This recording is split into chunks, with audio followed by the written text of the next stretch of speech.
Knitting seed stitch creates this checkerboard pattern of knit and purl stitches.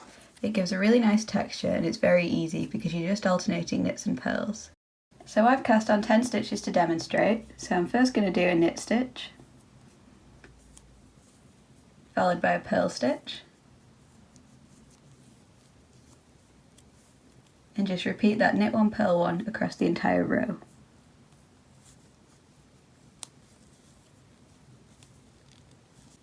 I've now reached the end of my row, so I'm going to turn my work.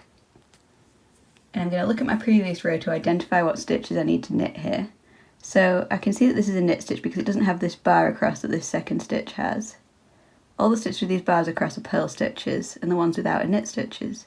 So with this first knit stitch, I'm going to want to do the opposite of what I did on the previous row. So because this is a knit, it'll need to be a purl to create that checkerboard effect. So I'm going to purl the first stitch.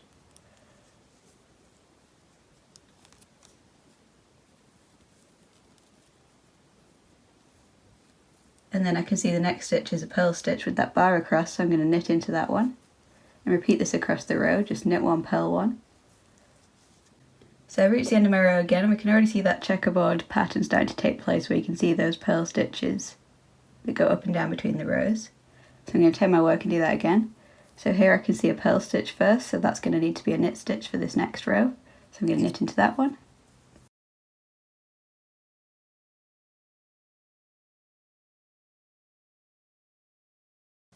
And then I can see a knit stitch here, so I'm going to purl into that one.